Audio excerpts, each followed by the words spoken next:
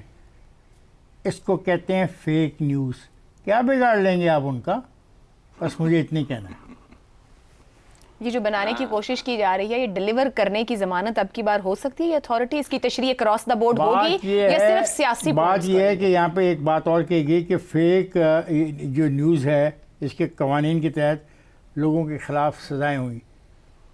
میں اپنے تمام تر معزز آدمی جو ہے حسن نثار سے پوچھوں گا اگلی ملاقات میں مجھے ایک لسٹ فراہم کر دی جائے کہ اس ظالمانہ قانون کے تحت کتنے لوگوں کو کیا سزا ہوئی اور وہ کہاں ہیں. آپ چیلنج کر رہے ہیں قانون کو, طنز کر رہے ہیں کیا؟ میں قانون کو نہ چیلنج کر رہا ہوں, قانون کی امپلیمنٹیشن کرتا ہے وکیل. جو قانون غلط ہے وکیل ثابت کرے گا عدالت میں. کیس آپ نے ٹھیک بنایا کسی پہ یا نہیں بنایا, یہ سب سے پہلے ہوگا نا. تو کیس تو بنانے کے لیے فیصلہ تو وکیل نے کرنا. تم کون ہو؟ میں تو بات کر رہی ہوں, میں نے ابھی کہا جب بنایا تو let the court decide it, let the judge decide it, let the law decide it. She is our anchor. Oh yes, I respect. دیکھا آ گیا. یہ ہے وہ غلط استعمال اس قانون کا جس کو میں روکنا چاہتا ہوں.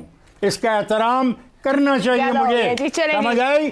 اس کا احترام لازمی ہے اور آپ لوگ اس قانون کو روک کے انسانی احترام کا ختم چاہتے ہیں. قانون کوئی نہیں روک رہا, قانون بالکل بننے چاہیے مگر قانونوں کو آمد ان پر ہونا ضروری ہے اور معاشرے کو ڈیلیور کرنا ضروری ہے. سیاسی استعمال کسی بھی قانون کا نہیں ہونا چاہیے. آج کے پروگرام سے اتنا ہی, اجازت دیجیے, اللہ حافظ.